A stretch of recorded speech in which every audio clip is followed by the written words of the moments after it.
L'apôtre Prince Dunamis est avec nous pour aborder l'apport du chrétien dans ce monde pleinement en déconfiture.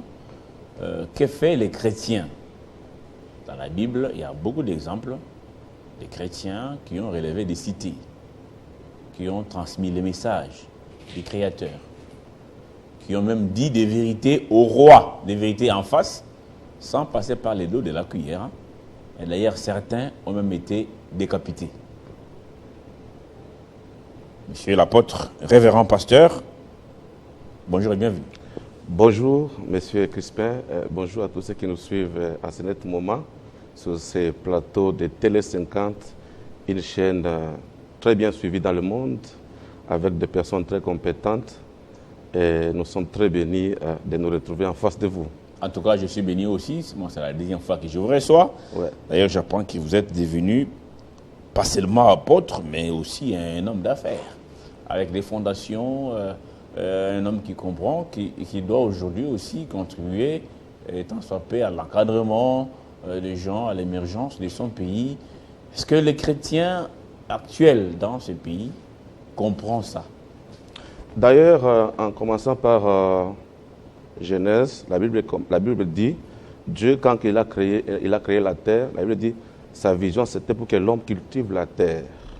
Et Christ, quand il est venu, il a dit que le chrétien est la lumière du monde et le sel de la terre.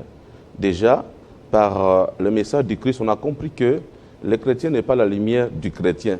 Le chrétien est la lumière de la terre. Le chrétien, c'est un message de développement que Dieu a donné aux hommes sur la terre. Voilà pourquoi, quand vous lisez dans toute la Bible, toutes les personnes que Dieu a appelées pour une mission quelconque, sauver les nations, faire de telle ou autre chose, ces personnes-là avaient dû quelque chose à faire. Commençons par Abraham, notre père de la foi. La Bible dit, même quand Dieu l'a appelé, Dieu n'a pas ôté en lui la grâce d'un éleveur. Vous savez qu'Abraham était un éleveur, son fils était un entrepreneur, et son petit-fils aussi entrepreneur, ainsi de suite. Donc, le chrétien, en tant que lumière et sel de la terre, il doit être capable d'influencer le monde par des actes positifs. Voilà. Mais il y en a qui pensent qu'ils doivent être permanents à l'église, je suis à l'œuvre du Seigneur, on finit, je suis à la charge des autres. Et moi, je dois manger, boire, m'habiller, voyager. Et au nom de la bonne nouvelle, je suis là, je n'ai pas d'autre travail que ça. Est-ce qu'ils n'ont pas compris ces sens-là, comme vous dites, Abraham était éleveur et tout ça? En fait, quand on a cru au Seigneur, il y a des années, dans les années 88, on nous a dit que quand tu crois au Seigneur, c'est directement aller au ciel. C'est un message qui a fait que plusieurs personnes ont perdu même le cap par rapport à la vie. C'est un message désorienté. Désorienté, oui. Parce que si c'était seulement aller au ciel, Dieu aurait nous prendre déjà après avoir été sauvés. Mais pourquoi après avoir été sauvés, Dieu nous laisse dans ce monde? Dieu nous a laissés dans ce monde pour que nous puissions être la lumière et le sel de la terre par des actes et des œuvres manifestes. Et d'ailleurs, la Bible dit, une foi sans œuvre est une foi morte. Vous voyez, bien aimé. Et quand vous allez dans la Bible, je crois dans Ephésiens chapitre 3, le verset 10, l'apôtre Paul nous dit que on doit connaître par l'Église la sagesse infiniment variée de Dieu. Ici, on ne parle pas de l'intelligence, on dit de la sagesse. Et pourtant, la sagesse, c'est une capacité d'agir, c'est une capacité d'opérer. Donc, l'Église doit être un modèle dans l'agir, doit être un modèle dans les actions, doit être un modèle dans des orientations claires pour l'émergence du pays. Et même un homme sage ou un homme intelligent, Martin Luther King a dit, si une église n'arrive pas à influencer son environnement, l'église a échoué sa mission. Donc, quand vous plantez une église dans une contrée ou dans un pays ou dans un quartier, cette église doit être capable d'influencer toute la population environnante. Alors, voilà. Cette influence devait être positive. Exactement. Vous entendez parler. Ouais. Dans ces pays, je ne sais pas, Moutamba qui est maintenant la justice, combien d'églises il a répertorié, parce que, paraît-il, vous devez maintenant avoir de nouveaux documents. Il y a au moins si je dois exagérer. Ouais. Et là, il y a au moins une église tous les 500 mètres Ouais. dans ce pays, surtout ici dans la capitale Kinshasa. Ouais. Mais comment parler d'une influence positive lorsqu'on voit d'abord l'environnement, avant de parler de ceux qui gèrent, l'environnement dans lequel nous vivons ici, avec l'insalubrité partout, avec des moustiques, avec l'insouciance totale des Quinois, beaucoup de Quinois vont dans les églises. Cette influence positive, c'est sûr à quel niveau? Je crois que cette influence positive doit être dans presque tous les niveaux. Quand j'ai dit tout à l'heure ici que lorsque Christ a dit « Vous êtes la lumière du monde, le ciel de la terre », Christ voulait tout simplement dire que vous devez influencer toutes les dimensions de la terre. Ça veut dire vous devez influencer votre environnement, vous devez influencer l'environnement politique, l'environnement financier et ainsi de suite. Donc, si aujourd'hui nous décrions que l'Église n'a pas joué tellement son rôle dans les pays aussi, particulièrement Kinshasa, par rapport à la propriété, par rapport à tout ça, mais la vérité aussi que nous devons reconnaître que sans l'Église ici au Congo, avec les pressions de la vie que nous avons, beaucoup de personnes allaient des bandits, des personnes compliquées. C'est à cause de l'Église que... Donc votre rôle maintenant, c'est un rôle de moralisation plutôt que... Non, je n'ai pas dit ça. Bon, je reviens. J'ai dit c'est l'un des points. Il est 10h à Kinshasa. Héritier Tambwa est revenu nous voir pour la dernière livraison de mythes d'information. Héritier, à vous l'antenne. Merci beaucoup, Crispin Tubin-Koufara. Bonjour, mesdames, messieurs. Place à l'actualité à présent.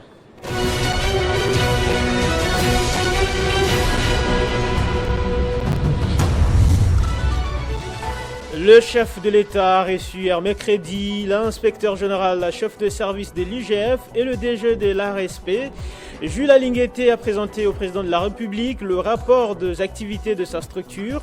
Miguel Cachal a pour sa part rassuré que les ressources issues de la sous-traitance peuvent désormais être retracées et contribuent au budget national. Il a promis de faire de la sous-traitance un moteur de développement pour la RDC. Dans l'actualité également, ouverture hier mercredi en Afrique du Sud de la 12e conférence des présidents du Parlement panafricain. La RDC y est représentée par une délégation conduite par Vital Kamerhe. Ces assises examineront les questions relatives à la paix et à la sécurité en Afrique. États généraux de la justice, les sujets têtes au cœur des échanges mercredi entre le ministre de la Justice Constant Moutamba et le président de la Cour constitutionnelle Dieudonné Kamuleta. Ils se tiendront, selon Constant Moutamba, vers la fin du mois d'octobre.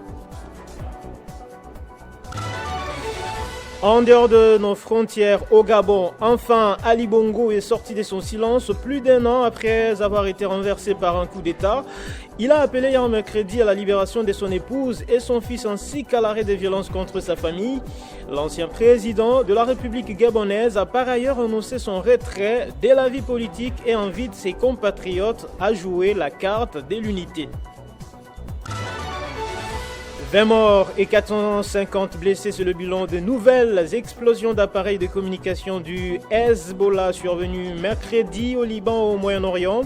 L'ONU a réagi et condamne fermement. Elle souligne que les objets civils ne doivent pas être transformés en armes. Merci beaucoup, mesdames et messieurs, de nous rester fidèles. L'actualité, elle reste en continu sur votre chaîne et sur le www.tele50.cd. Retrouvez toute l'actualité en continu sur www.tele50.cd.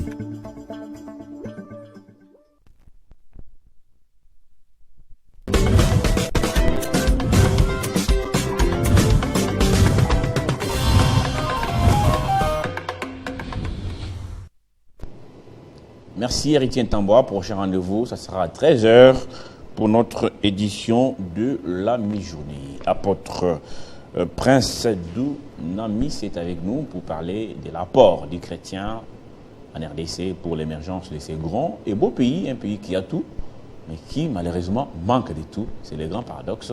Et les chrétiens sont très nombreux dans ces pays. Alors, apôtre, vous dites que l'influence doit être positive de l'Église. Il y a beaucoup d'églises dans ces pays. Mais ce que nous voyons, c'est loin d'être positif. Le problème se situe à quel niveau exactement?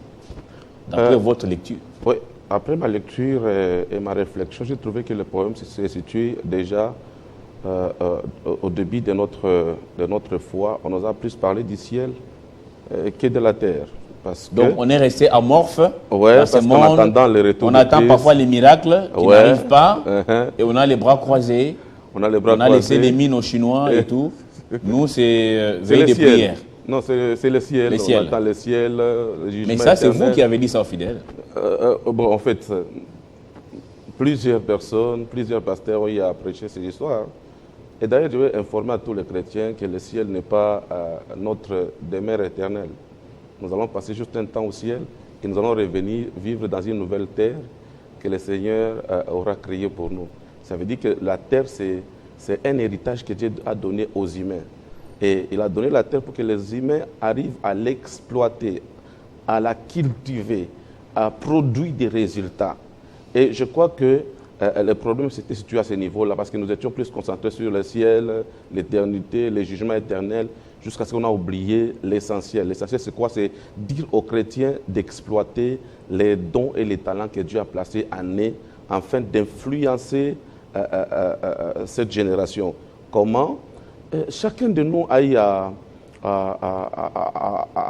recevoir de la part de Dieu des talents. Ou chacun de nous a eu la grâce d'avoir un diplôme dans tel ou tel autre domaine. Mais ces diplômes-là, apparemment, ne produisent rien parce qu'on nous a plus rendu très concentrés par rapport au ciel, le jugement éternel, le péché, mais on ne nous a pas appris à exploiter les choses que Dieu a placées en nous. Et vous savez que plusieurs personnes iront en enfer, pas parce qu'ils ont péché, mais parce qu'ils n'ont pas exploité leurs talents. Parce que dans le talent, il y a le salut de plusieurs. Dans les talents que Dieu a placés dans la vie de mon frère Crispin, il y a le salut de plusieurs personnes.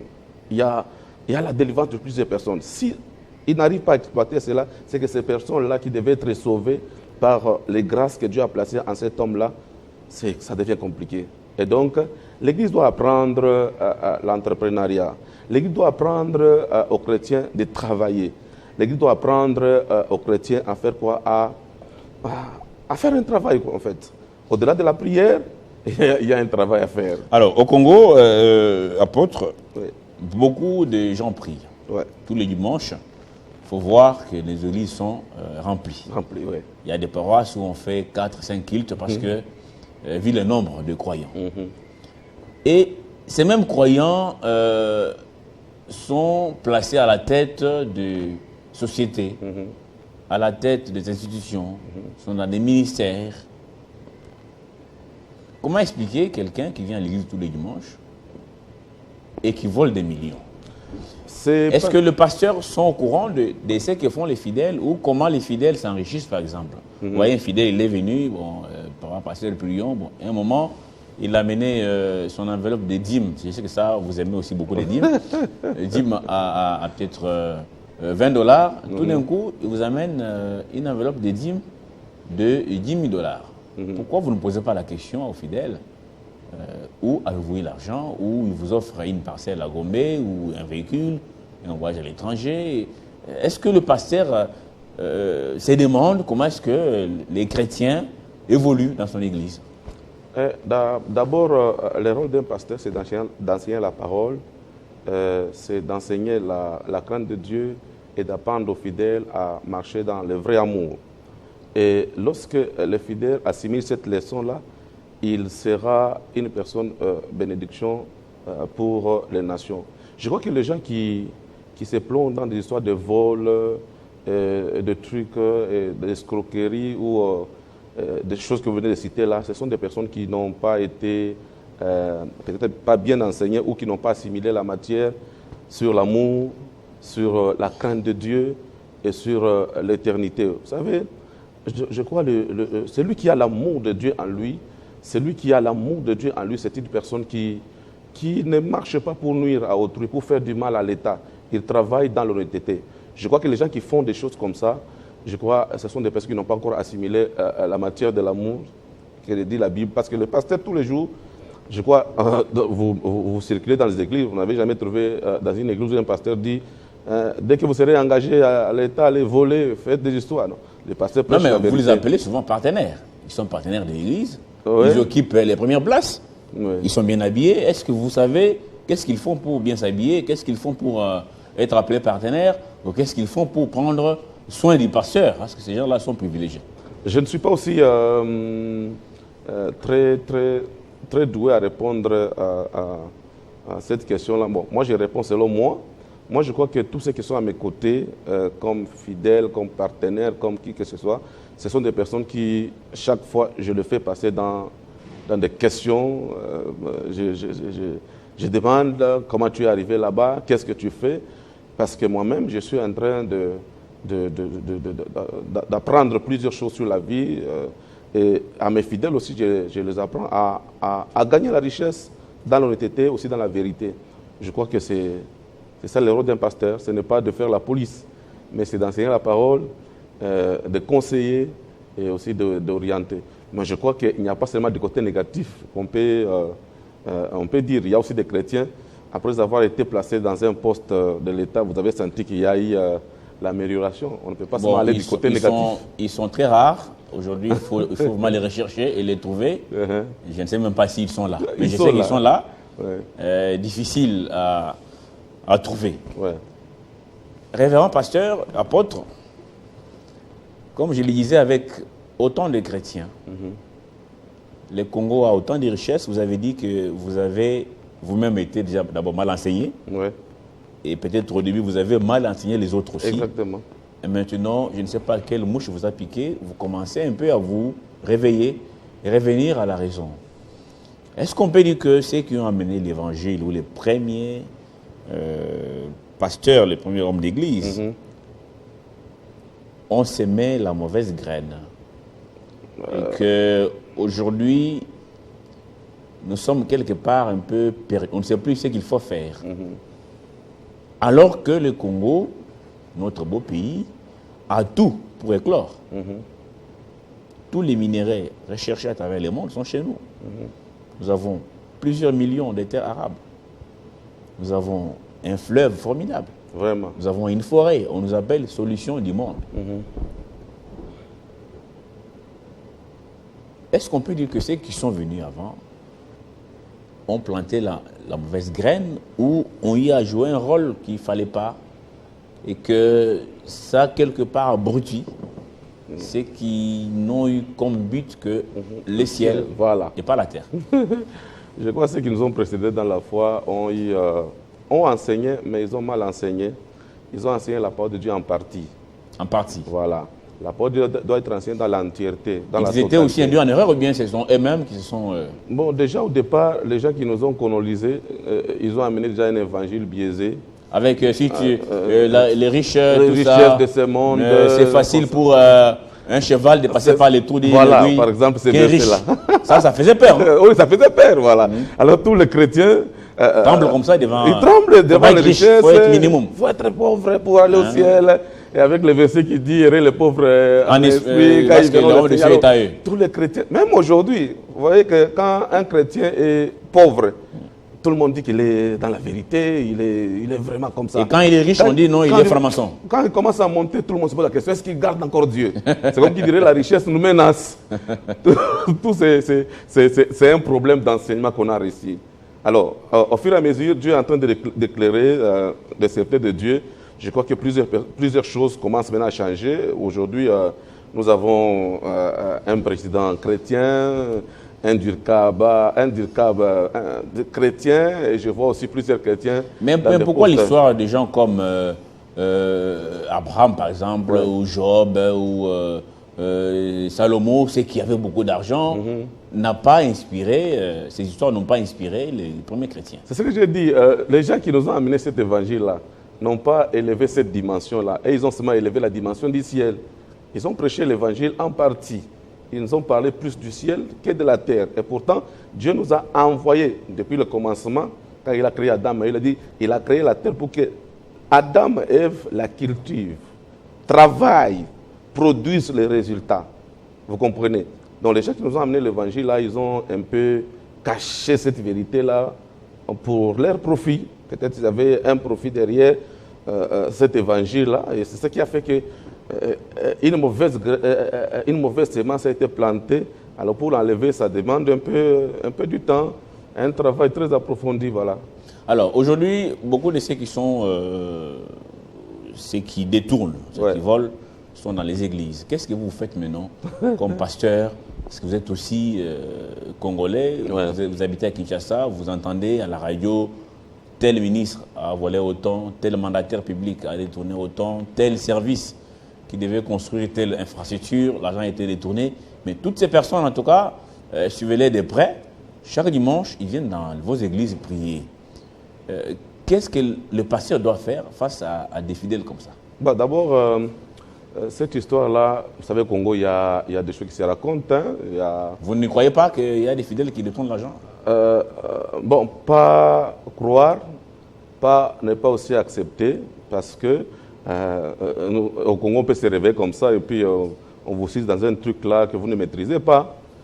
Si tel est le cas, qu'il y a des frères remplis du Saint-Esprit qui continuent à voler, je crois que c'est le temps pour eux de revenir à la raison, de revenir au vrai amour, et le vrai amour de la patrie, le vrai amour de son prochain. Parce que quand tu aimes, tu ne voles pas. Quand tu aimes ta patrie, tu ne travailles pas pour détruire ta patrie, tu travailles pour élever ton pays. Je crois que j'appelle tous les chrétiens qui se retrouveraient dans ces histoires de détournement, de revenir à la raison, de revenir au vrai message de l'amour et du salut. Voilà.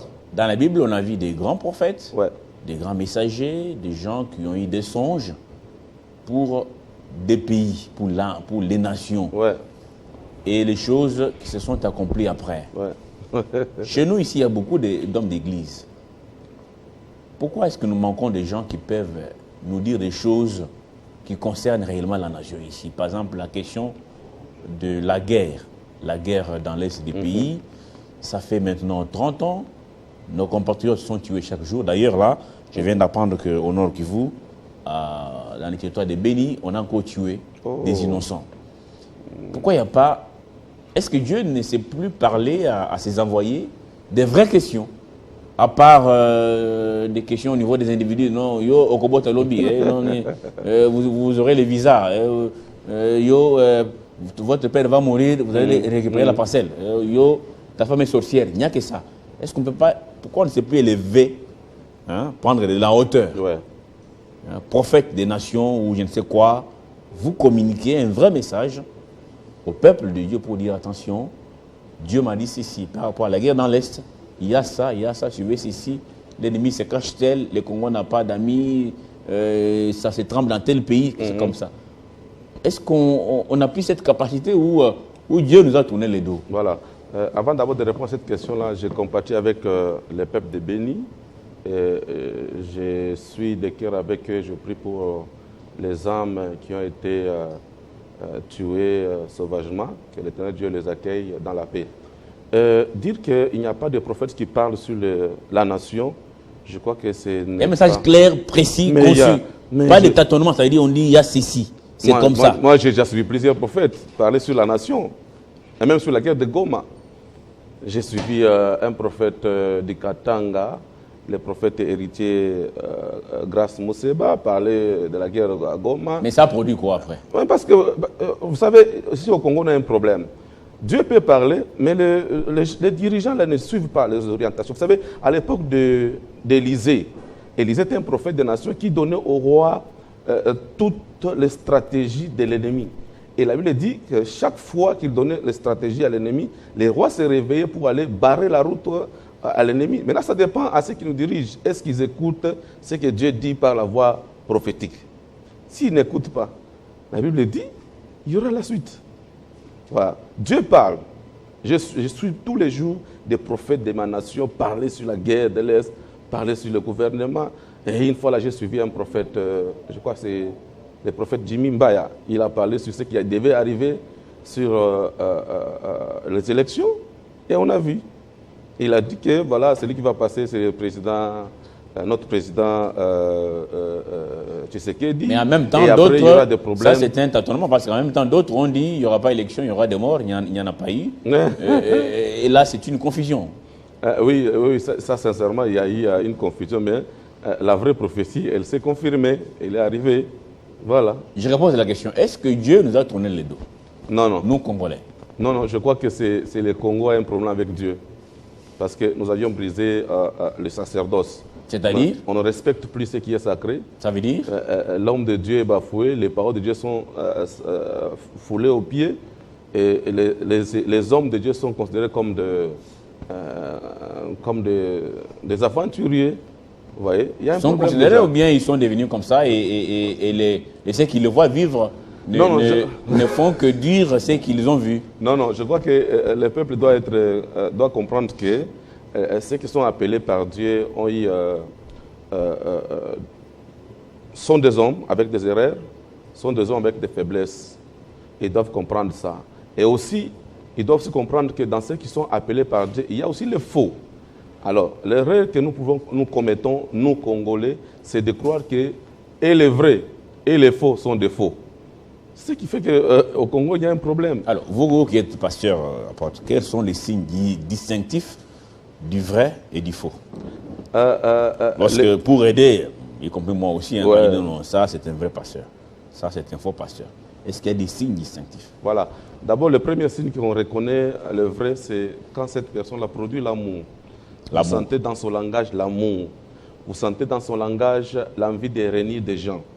Vous sentez dans son langage l'envie d'amener des gens vers Christ. Là, il y a déjà du vrai. Vous comprenez? Mais quand vous voyez quelqu'un qui est là pour diviser, qui est là pour faire du mal, qui est là pour dire telle personne est sorcière, il faut fuir, telle personne va mourir. Non. Je crois que l'amour, c'est d'abord le premier élément qui démontre que cette personne, il est dans le vrai. Voilà. Nous allons terminer Vous pensez par... que j'allais dire que non, c'est quand on va voir la prophétie réalisée. Non. Quand on voit l'amour dans ce que l'homme de Dieu dit, on sent qu'il y a du vrai. Donc même ceux qui ont prophétisé, ça ne s'est pas accompli, ça reste le vrai aussi. Je crois que la Bible n'a pas dit de bafouer la prophétie, mais d'examiner toute prophétie. D'examiner. D'examiner. Qui doit examiner? Les fidèles ou les pasteurs lui-même? Les fidèles aussi remplis du Saint-Esprit devaient examiner cette prophétie-là, si ça venait de Dieu ou quelle était la pensée de Dieu. Parce que, écoutez, monsieur... Donc un vrai pasteur peut annoncer une prophétie venant de lui-même, pas de Dieu. Oui, parce que la Bible dit que Dieu, d'abord, Dieu est derrière les paroles de ses serviteurs pour faire quoi? Pour les accomplir.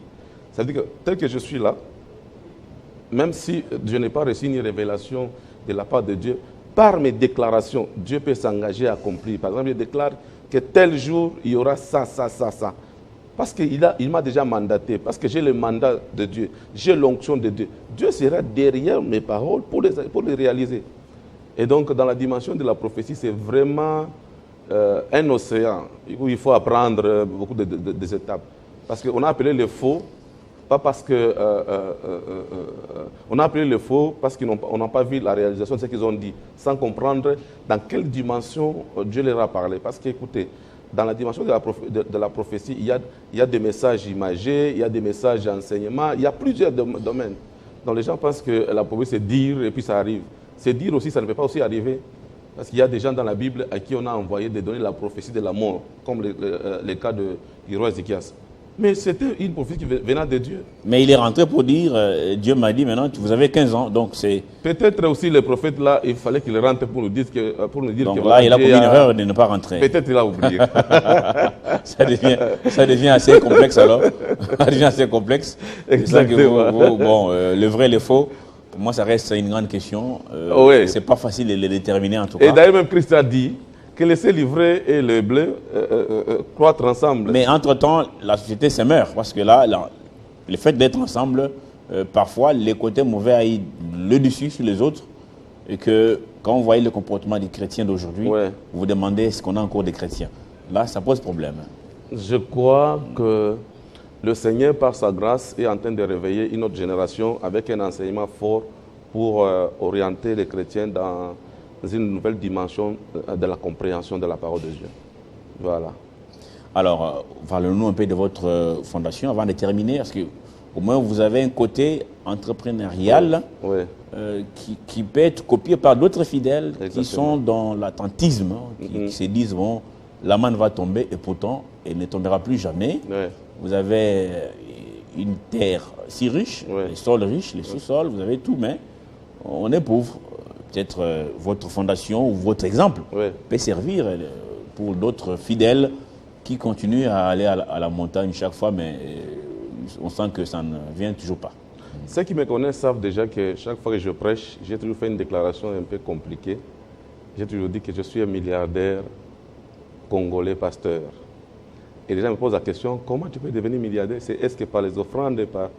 Je réponds toujours, je deviens milliardaire par l'entrepreneuriat. C'est pourquoi, par la grâce de Dieu, Dieu m'a ouvert une intelligence de commencer quelque chose et de créer une fondation dans laquelle j'ai pris l'initiative d'apprendre aux chrétiens le travail, d'apprendre aux chrétiens l'entrepreneuriat, d'apprendre aux chrétiens à produire, d'apprendre aux chrétiens d'influencer tous les aspects de la vie du Congo, d'apprendre aux chrétiens d'être aussi un bon footballeur, mais chrétien, un militaire chrétien, un politicien chrétien. Donc, on peut être militaire chrétien. Exactement. Et policier chrétien. Quand on est sur la route, on n'est pas là pour extorquer les biens d'autrui. Par exemple, on est là pour être comme la lumière. Voilà. C'est ce que Dieu m'a dit. Et je crois que cette fondation a commencé d'abord au Katanga, à Lubumbashi, dans ma terre.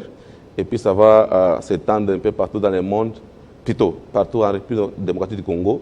Et je compte vraiment faire de grandes choses avec le Seigneur et aider aussi des gens à réveiller, aider les gens aussi à travailler, à réveiller les dons et les grâces que Dieu a placés en eux.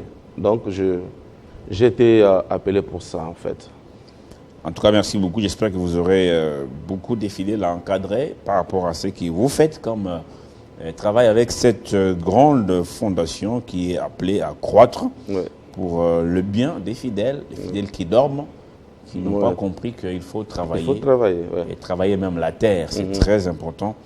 Apôtre Prince, je vous dis merci en tout cas pour cet échange de ce matin. Ça a été très riche. C'est moi qui vous remercie. J'espère que ça va aider beaucoup de fidèles qui sont...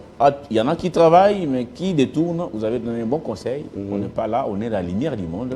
Et la lumière doit briller partout. Exactement. Même surtout au milieu des ténèbres, il faut briller. Merci beaucoup et merci à vous tous qui nous avez suivis de partout à travers le monde. Je vous retrouve mercredi prochain sur ces mêmes plateaux et surtout avec le même plaisir.